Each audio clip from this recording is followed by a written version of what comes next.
muka pun online kadang kita tidak puas, pencapaian kita tidak optimal 100%. Tambah lagi pandemi sekarang ini mengharuskan kita fasilitator ya. Sebenarnya nggak mendikte kalian seperti di SMA dan yang lain. Cukup dikasih bahan, kalian kembangkan sendiri gitu. Ya. Kalau di ITB itu ada anekdotnya itu kayak mahasiswanya itu kan tersaring gitu kan. Pernah dosen dulu senior profesor dia itu kalau anak mahasiswa ITB itu katanya dilempar aja buku sama mereka tanpa dosennya duduk itu mereka jadi ya. Nah, kalau kita kan tidak bisa pula seperti itu gitu kan. Jadi memang harapannya itu kalian belajar dulu di rumah, nanti ya di dosen itu ya tinggal berdiskusi gitu. Ya, mana yang kurang paham, mana yang apa kan diarahkan. Tapi kalau kita belajar sendiri kan kita nggak tahu ini arahan kita. Jadi itu fungsi dosen itu mengarahkan kita. Mana? Sudah mahasiswa kan. Oke. Nah, itu gambarannya perkuliahan. Nanti Arya Bapak belum menggunakan aplikasi Zoom yang Pro ya, jadi waktunya itu masih terpotong. Nanti ketika putus nanti Arya instruksikan ke teman-teman untuk masuk kembali pada link yang sama ya. Baik Pak. Oke. Kemudian untuk absensi itu kita akan melakukan 2 kali, awal dan akhir pertemuan. Ya. Cara absensinya itu menggunakan fasilitas assignment ya. Pada Edmodo itu di pertama sebenarnya cukup mengetikkan hadir. Tapi kalau diketikkan dengan identitas langsung seperti nama nomor WP itu cukup lebih bagus lagi. Gitu. Kemudian metode kedua itu absensi itu menggunakan aplikasi Zoom. Nah, di sekarang aplikasi Zoom itu sudah menyediakan absensi. Kita tahu nanti Arya misalnya, jaringannya tidak bagus, boleh keluar masuk, boleh. Cuman di Zoom itu bisa nanti merekap berapa menit, ya. Berapa menit kalian hadir di ruangan saya. Ya. Saya akan ambil nanti itu minimal 80%, ya. 80% dari jam kita pertemuan itu wajib ada gitu. Oke, nanti bisa direkapnya. Sudah enak sekarang itu karena Zoom itu juga mengevaluasi kan, kinerja dari aplikasinya. Gitu. Jadi orang butuh yang seperti itu. Jadi bisa saya rekap itu, misalnya beberapa kali, nanti dia kasih rekapannya langsung. Arya, misalnya masuknya 3 kali, keluarnya 3 kali gitu kan. Dia akan rekap waktunya. Maksudnya cuma 30 menit dari total sekian menit. Enak gitu sekarang. Jadi bisa. Jadi nggak ada, kendala jaringan, nggak bisa masuk-masuk, nggak masuk-masuk dia lagi kan. Nah, itu jadi kendala, berarti nggak ada usahanya untuk masuk lagi ke jaringan tersebut.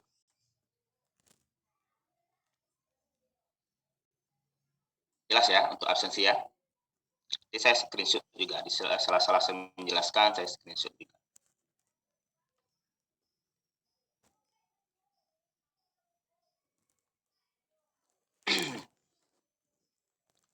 Nanti screenshot. Kemudian ini kuis. Pelaksanaan kuis itu diadakan paling tidak itu 2 kali. Nanti saya akan lakukan pakai aplikasi Edmodo. Nanti saya tidak akan beritahu. Nanti di sela-sela perkuliahan kita nanti akan hasilnya gitu. Jadi mohon untuk disiapkan. Kemudian rencana tugasnya ini. Jadi setiap minggu perkuliahan itu akan ada tugas untuk selesai setiap kelompok. Kemudian kelompok itu akan dibagi menjadi 10 kelompok kecil.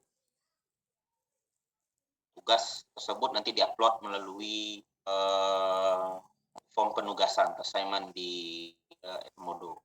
Ya, saya rasa tahun kemarin cobanya seperti ini juga ya. Kemudian ada instruksi tugas nanti. Instruksi tugas tersebut akan melalui aplikasi Edmodo beberapa hari sebelum perkuliahan. Total kita berapa sekarang ini, Arya?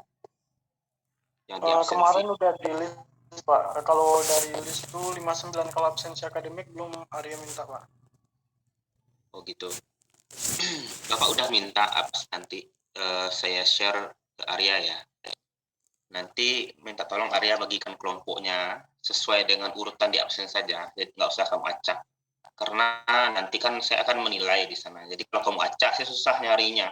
Nanti input nilai ke portal juga akan susah saya kalau kamu acak-acak. Jadi kalau berurutan nanti gampang kan. Ya, urutan pertama, kedua, ketiga siapa. Tapi yang hadir sekarang ini sekitar ini ya 53 orang saya lihat. Ya.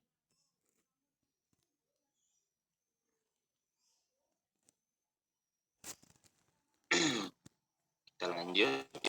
Tapi yang angkatan 2019 ini sudah pernah kuliah di kan ya? Offline dulu di awal-awal Arya? Sudah, Pak. Semester 1. Semester 1. Selesai semester satunya? Selesai, Pak. Selesai ya? Saya, semester Pak. 2 baru itu ya? Semester 2 baru online ya? Semester 2 sempat kuliah sebentar, Pak. Aja, Pak. Gitu. Sampai Maret waktu itu.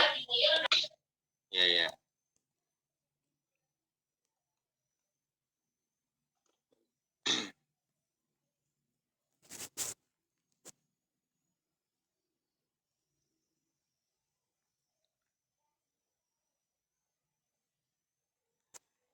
Nah, ini mohon untuk diperhatikan. Jadi tidak ada kesalahpahaman lagi dengan tugas ini ya. Yang upload nanti bagi-bagi tugas kan. Karena yang ngupload enggak memperhatikan apa yang saya instruksikan. Jadi salah lah, berimbas ke teman-teman yang lain.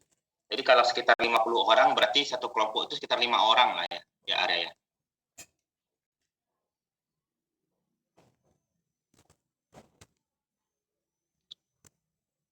Tapi nanti bagusnya berapa ya?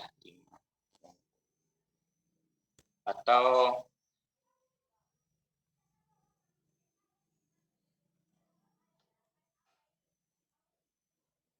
lima kali ya, 5 kelompok kali Arya. Jadi satu kelompok itu sekitar 10-an orang.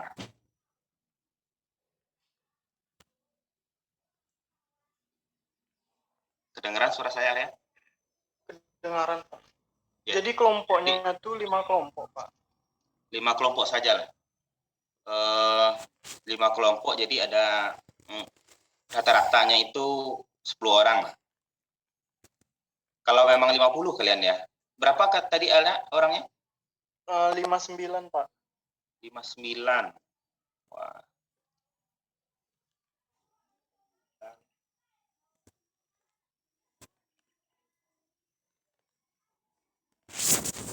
Kalau bagi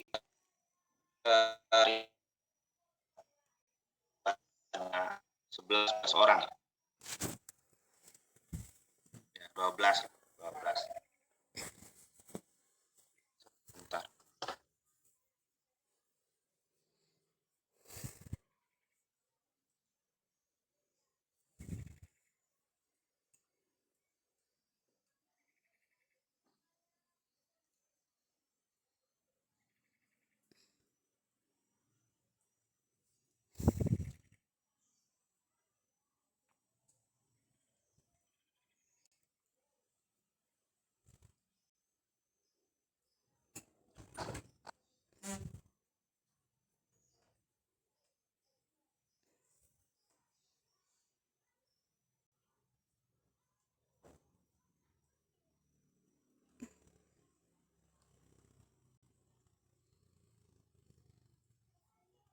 Berarti kelompok jadinya Arya, bukan kelompok kecil. Tapi dengan banyaknya itu mohon nanti bisa bekerja sama ya. Tergantung nanti koordinatornya. Jadi setiap kelompok itu koordinator kelompoknya yang nanti kita itu dituliskan peran dari anggota kelompoknya. Kalau memang tidak berperan dalam kegiatan membuat tugasnya itu jangan nggak usah ditulis lah, atau ditulis namanya apa yang dia kerjakan. Karena kan seperti biasa mungkin menjaga kelompok ada memang orang yang antusias, ada tidak gitu. Ada yang masa bodoh dengan tugasnya. Ya, tulis aja di sana koordinatornya itu yang tanggung jawab nanti ya Arya ya. Karena nanti terlalu banyak pula itu saya kebetulan dalam 1 bulan 2 bulan pertama ini sedang banyak kegiatan. Jadi kalau 10 nanti itu saya takut keteteran memeriksanya, membacanya. Nah itu nanti gampang saya koreksinya. Nanti kalau saya koreksi 1 berarti nilai untuk 12 orang gitu kan. Nilai tugasnya untuk 12 orang, gampang gitu koreksinya. Mohon kalau semakin banyak orang, harapan itu semakin banyak orang yang mengerjakan tugas itu semakin baik kualitas tugas atau papernya. Ya, dibagi tugas, nanti didiskusikan, nanti dipresentasikan. Oke, bisa ya Arya ya? Bisa Pak.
Baik, kita lanjutkan Arya dan yang lain. Dengar suaranya? Bisa, Pak.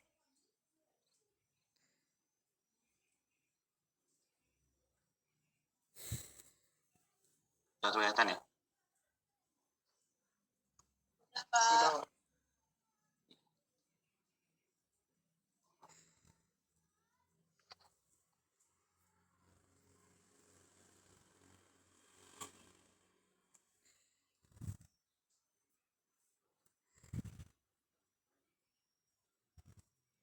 Bentar.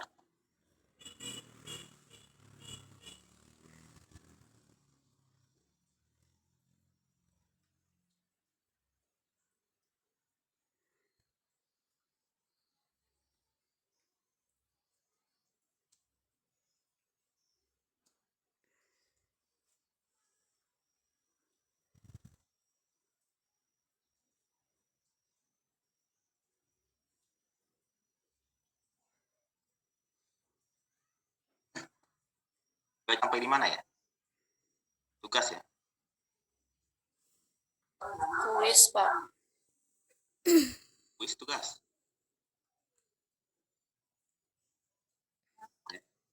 Tugas, Pak. Jadi, Tugas, Pak. coba edit dulu ya.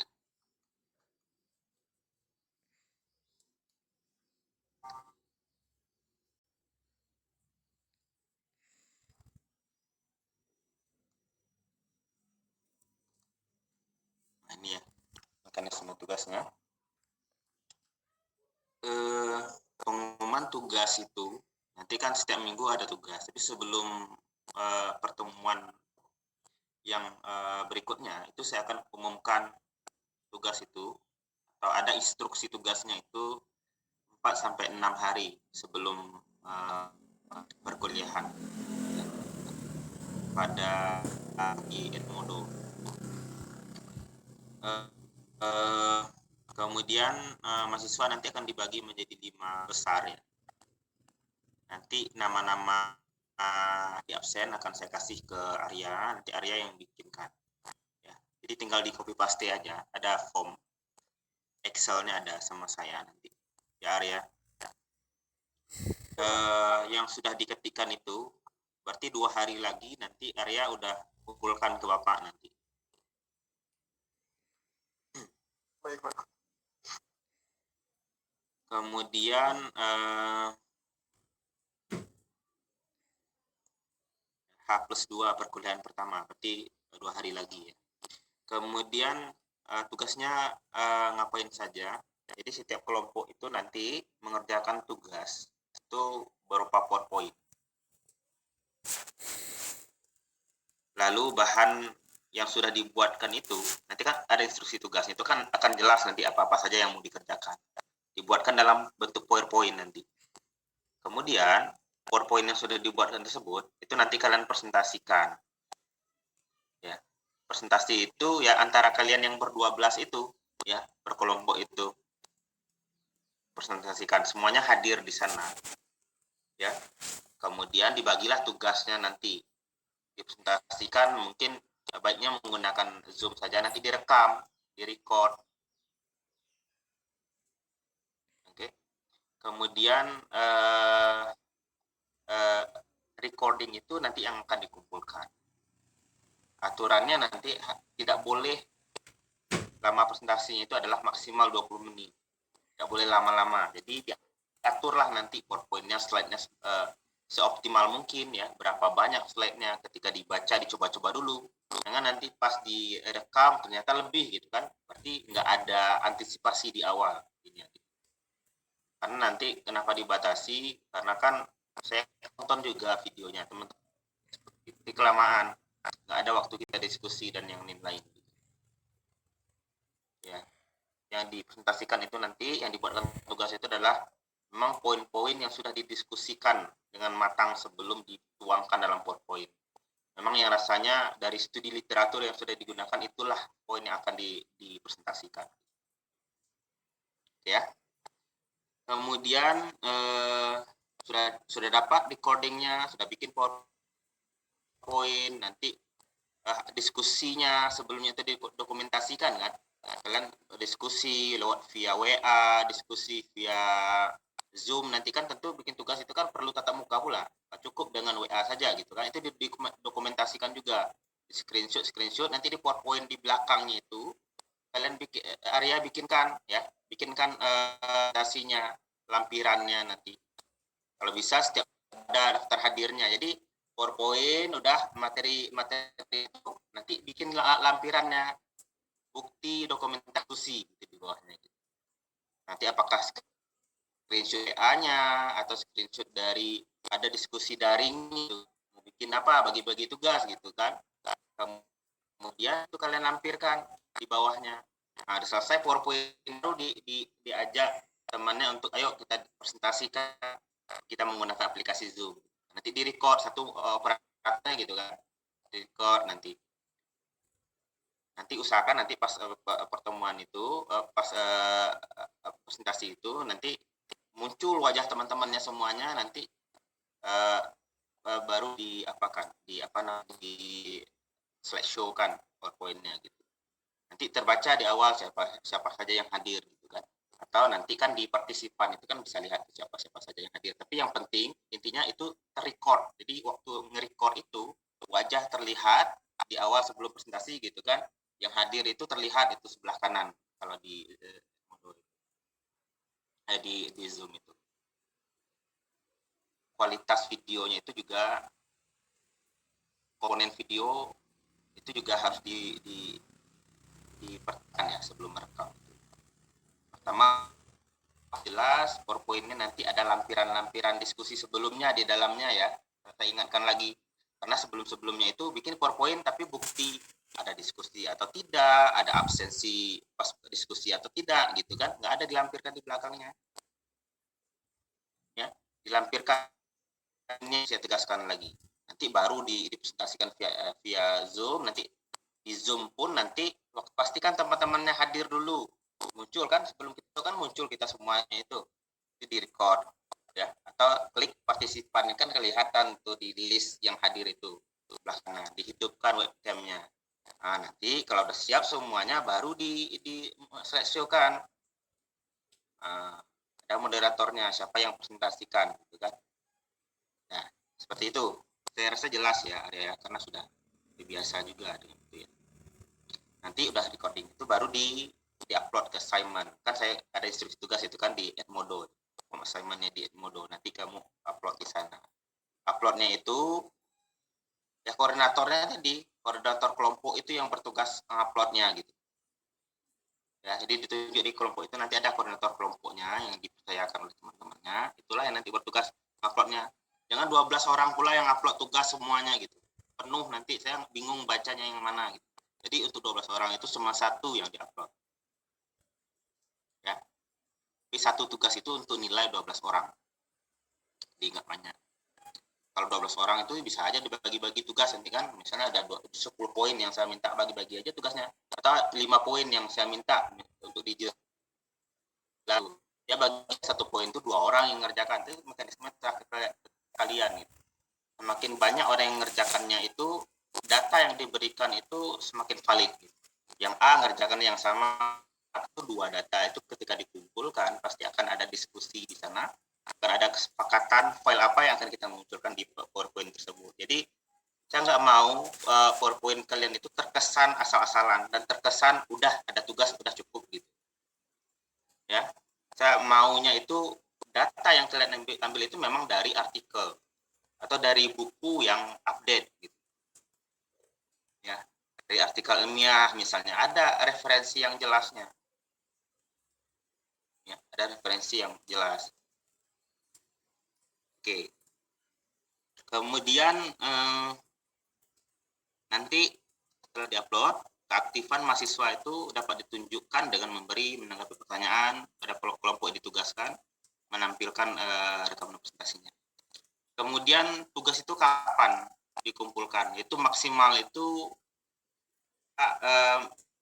min 2 ya, sebelum perkuliahan dimulai itu harus dikumpulkan. Kapan? Batas jamnya jam 2 ya, jam 14.00.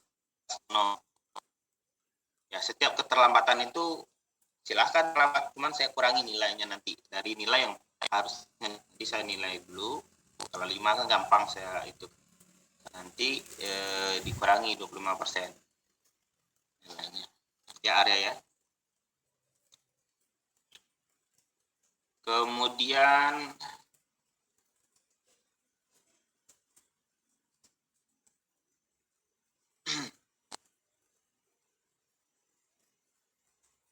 apabila ada hal di luar peraturan ini sepakati di kuliahan nanti.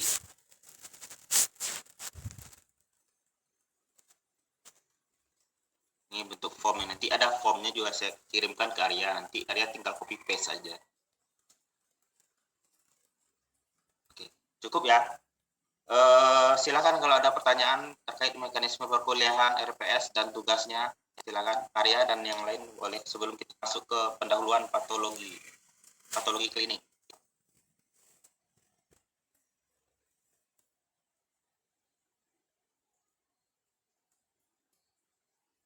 Ada pertanyaan?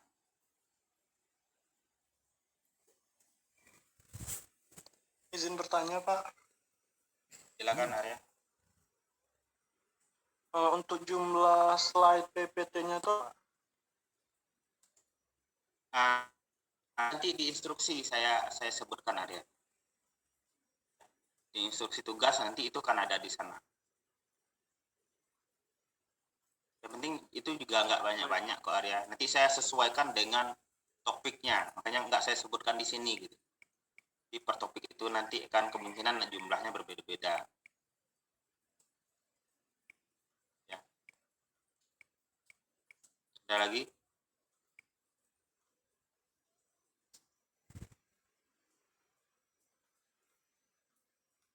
Ya, kalau tidak ada kita lanjut ya ke pendahuluan patologi klinik ya, Arya ya, dan yang lain. Ya, Pak.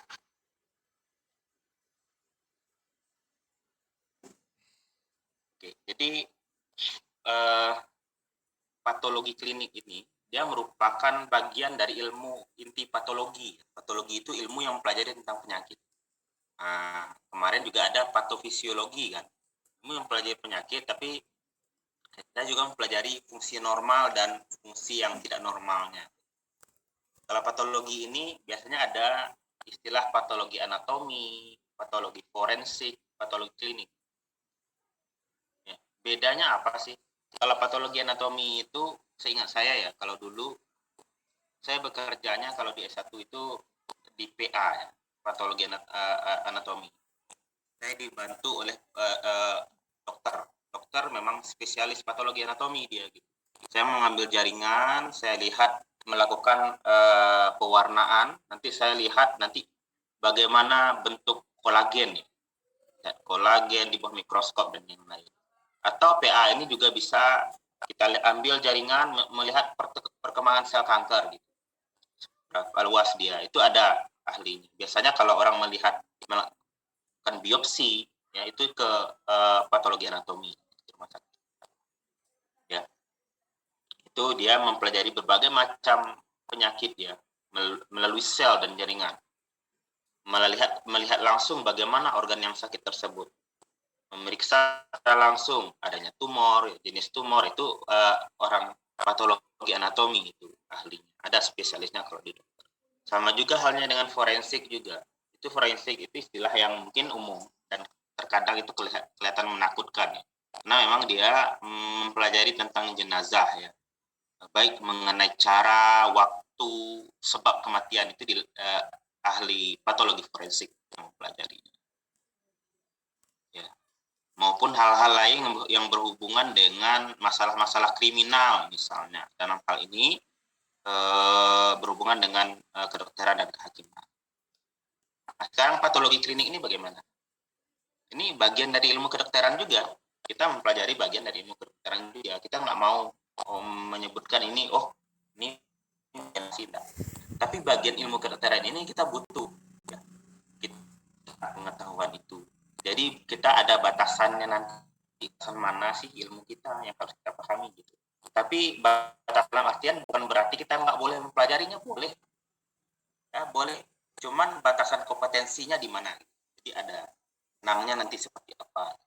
Patologi klinik ini salah satu cabang ilmu kedokteran juga yang memberikan perhatian khusus pada diagnosis penyakit. Kita mempelajari patologi untuk menegakkan diagnosis. Melalui apa? Melalui analisis laboratorium. Atas apa? Atas cairan tubuh. Biasanya sampelnya itu nanti cairan tubuh. Misalnya ada darah, urin, feses, putum, jaringan, dan yang lain. Jadi diambil darah, feses bisa, serum bisa, gitu kan. Dan lain-lain, banyak. Ya, menggunakan alat nanti dianalisis. Jadi untuk patologi klinik itu lebih banyak menggunakan alat-alat di laboratorium, nanti akan keluarlah hasilnya. Hasilnya itu berupa data kualitatif, kuantitatif, atau semi, ya, atau kombinasinya kualitatif dan kuantitatif. Keluar data. Data ini itulah yang perlu kita di seorang apoteker itu. Perlunya untuk apa? Kita perlu tahu untuk menginterpretasi nilai laboratoriumnya itu. Kita perlu tahu, oh kalau orang diabetes itu gula darahnya berapa, normalnya berapa, tidak normalnya meningkatnya berapa. Ya. Kalau orang tidak patuh minum obat, tentu dia diminta untuk mengukur hemoglobin terglikasinya. Dilihat nanti bagaimana kondisi gula darahnya selama 3 bulan dia di rumah itu rutin tidak minum obatnya gitu. Kalau kita apoteker ingin mengevaluasi, kita kasih obat, tapi kita nggak tahu cara baca nilai laboratorium. Kita nggak bisa mengevaluasi obat kita. Ini udah bagus nggak efek obatnya, ini belum optimal nggak? Sudah optimal tidak obatnya gitu. Tentu, nah inilah yang kita butuhkan nanti ketika mempelajari ilmu patologi klinik. Ya. Jadi di patologi klinik ini pada dasarnya itu ada berbagai macam kegiatan di dalamnya. Pertama mungkin ada hematologi, ada kimia klinik istilahnya, ada imunologi klinik, ada mikrobiologi klinik. Apa contohnya? Misalnya hematologi klinik itu mempelajari, memeriksa tentang sel-sel darah, baik mengenai jumlah maupun bentuknya nanti. Ya, bagaimana nanti eritrosit, bagaimana nanti trombosit, bagaimana nanti leukosit, apakah itu basofil, eosinofil, ya, dan yang lain-lain. Kalau kimia klinik bagaimana? Kalau kimia klinik ini adalah tentang kimia yang ada di dalam darah, seperti, nah, kalau tadi kan darahnya asli. Sekarang yang ada di dalam darah seperti gula darah, misalnya kolesterol darah, asam urat di dalam darah. Itu kimia klinik nanti.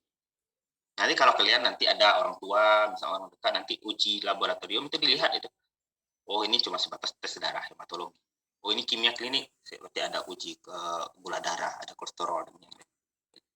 Kemudian ada imunologi, ya, mempelajari dan memeriksa tentang reaksi antigen dan antibodi. Ya, misalnya ada alergi, misalnya juga ada apa ya? Ada reaksi autoimun misalnya.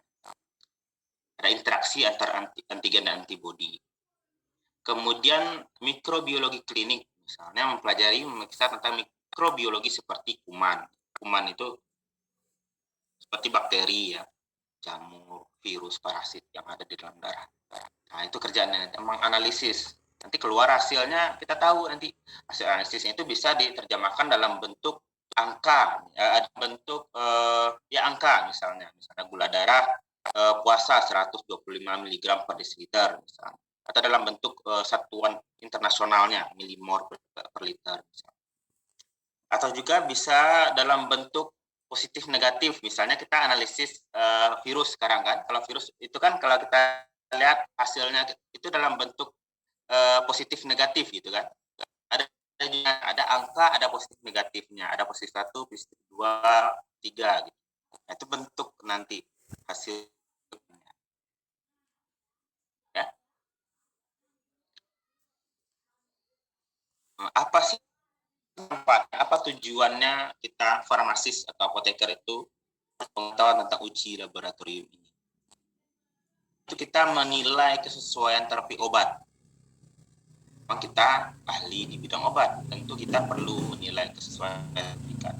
Jangan nanti kasih obat udah pergi pulang, tapi kita nggak pernah tahu bagaimana seberapa efektif, seberapa sesuainya obat yang kita berikan. Ilmu ini untuk monitor, menilai efektivitas terapi obat. Efektif tidak sih obatnya diberikan. Kemudian kita perlu untuk memonitoring reaksi obat yang tidak diinginkan, ya, atau adverse event atau side effect. Itu perlu kita itu kan ilmu ini, atau menilai toksisitas obat. Kemudian kita perlu memonitor seseorang pasien patuh atau tidak patuh minum obat. Kemudian selanjutnya mengkonfirmasi diagnosis, ya, menentukan oh ini dengan mengukur A, B, C, D ini diabetes, mengukur nilai A, B, C, D berarti dia hiperkolesterol. Ya. Menilai status klinik pasien, bagaimana perkembangannya. Ya. Jadi kita butuhkan untuk menginterpretasi data hasil laboratorium tersebut. Misalnya ini ada menilai kesesuaian, tadi contohnya kita menilai indikasi obat, ketepatan pemilihan obat, kontraindikasi, ya, penyesuaian dosis, kita perlu. Kemudian menilai efektivitas obat, misalnya efektivitas pemberian kalium misalnya. Kita bisa efektif atau tidak pemberian kalium, ya kita cek cairan darahnya, kaliumnya, atau urinalisisnya bisa kita cek. Warfarin misalnya, obat darah kan, ini diketahui melalui pemeriksa INR. Kita mau cek allopurinol yang kita berikan pada orang tinggi asam uratnya, kita cek analisis asam uratnya pada darah gitu.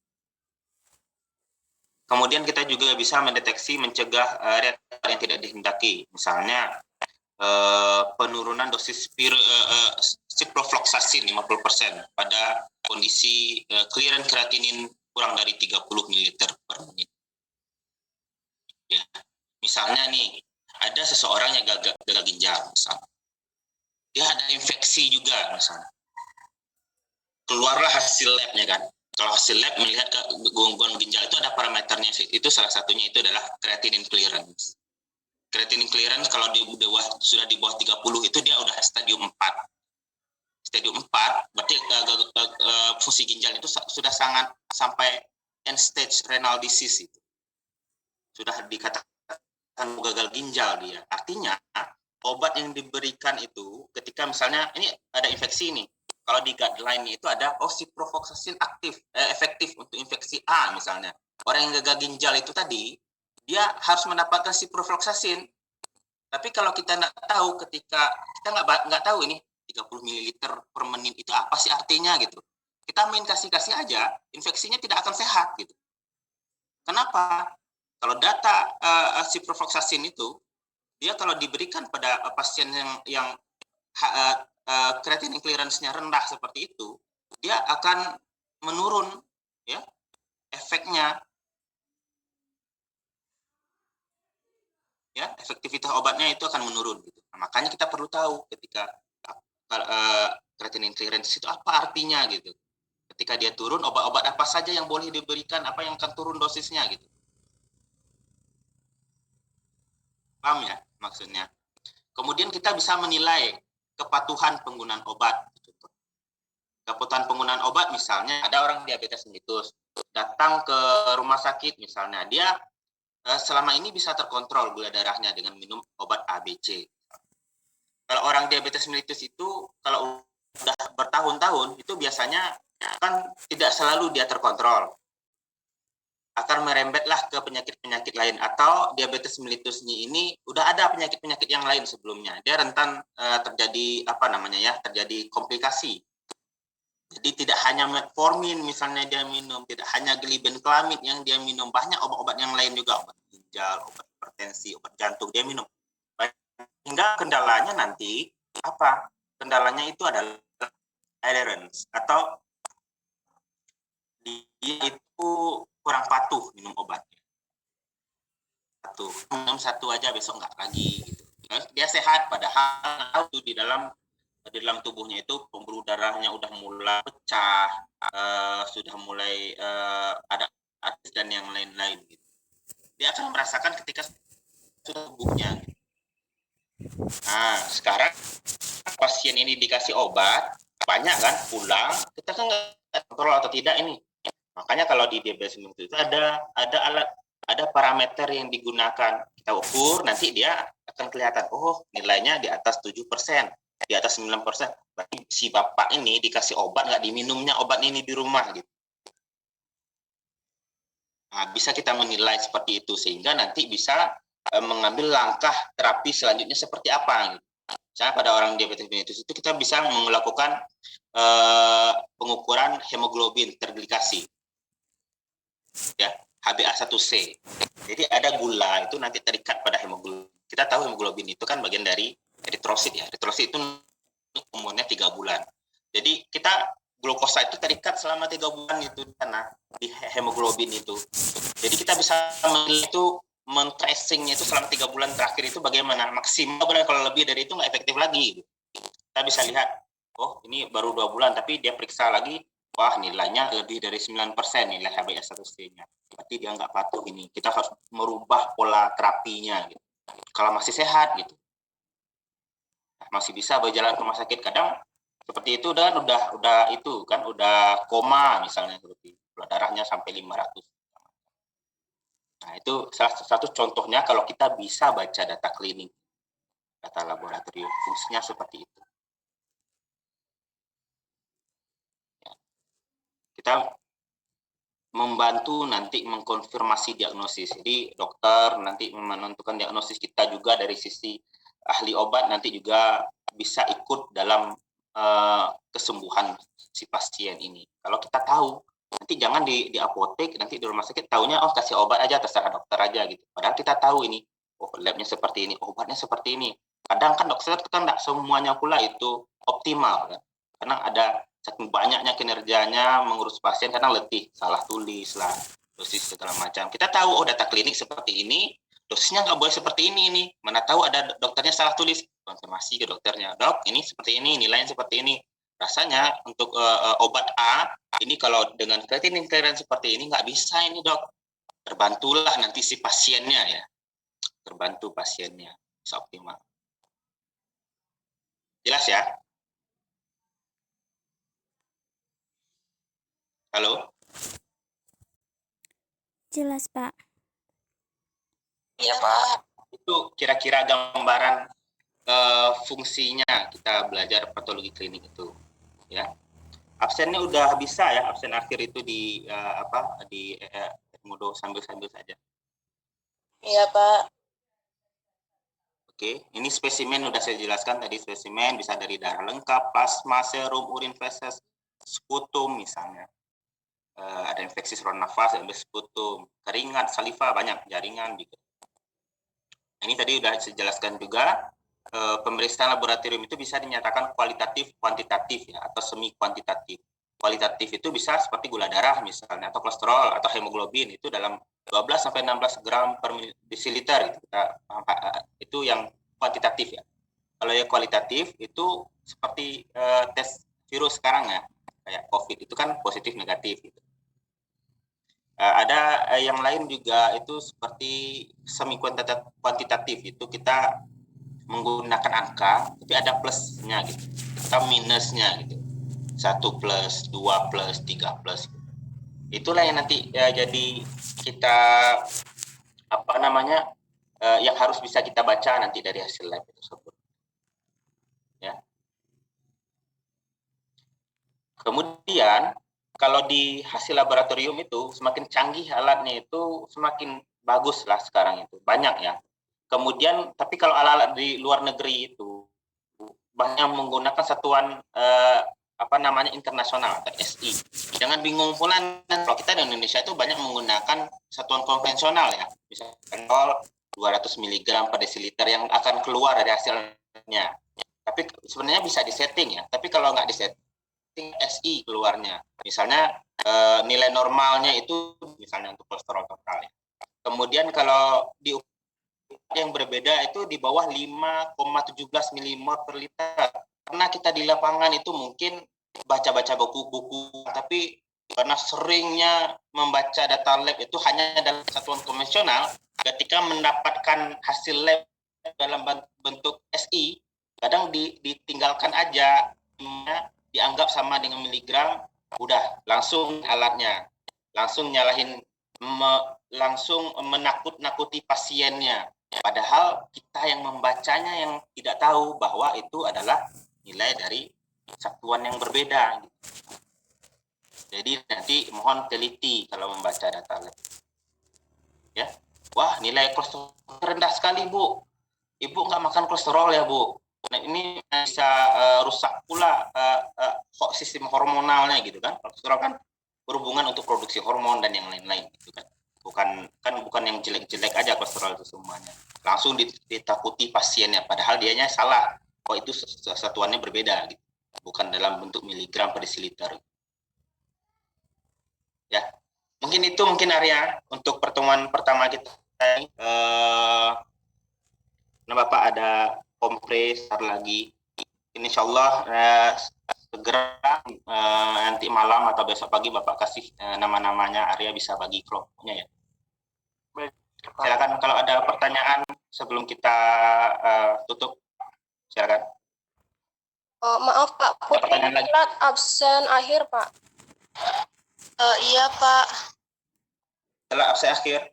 Ya untuk pertemuan pertama ini saya maafkan. Nanti cantumkan saja di kolom komentar ya. Segera sekarang. Jangan nanti setengah jam setelah ini pula dicantumkan di sana. Bikin saja di sana telat absen. Untuk berikutnya nggak ada lagi telat absennya ya. Nggak saya terima lagi di kolom komentar itu. Oke ya. Ada pertanyaan? Nggak ada. Arya, ada pertanyaan? Enggak, Pak. Enggak Pak. Sudah. Kita tutup ya. Terima kasih atas perhatiannya.